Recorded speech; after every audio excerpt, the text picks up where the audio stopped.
Vaccines traditionally have been a scapegoat, I think for the last couple hundred years, for a variety of illnesses for which we don't have a clear cause or clear treatment, and autism certainly falls into that category. My name is Paul Offit, and I've written a book called Autism's False Prophets. I've written it because I want parents to know that there's a lot of misinformation out there about autism, and that misinformation can hurt them.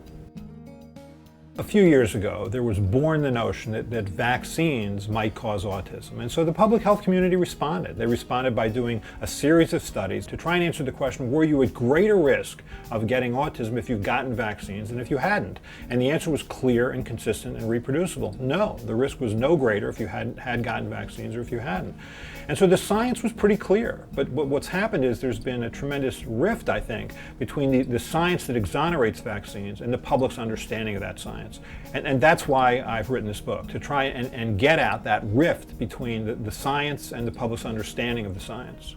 What I do in the book is I kind of go through the birth of the notion that vaccines cause autism, and then look in a very careful way as to what are the data that support or don't support that notion, and I think reach the inevitable conclusion that anybody that looks at this information would reach, which is that vaccines clearly have been exonerated. And then the last third of the book focuses on why is it that this science just hasn't gained traction with the public.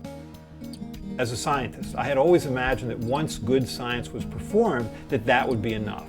But what was interesting for me, I think, in the writing of this book was to see all the perturbations that science or the understanding of science has to go through by having to go through the filter of the media or through the filter of our culture. You never hear from the parents who don't believe that vaccines cause their children's autism, but many of them are angry that the vaccine hypothesis has taken the autism story over.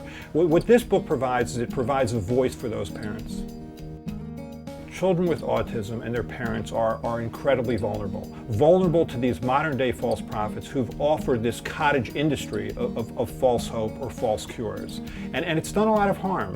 Harm because children have missed vaccines that they've needed, harm because we continue to spend money looking at a vaccine hypothesis that has no chance of bearing fruit, and harm because children have been subjected to dangerous and occasionally fatal therapies. It's not okay, and that's why I've written this book.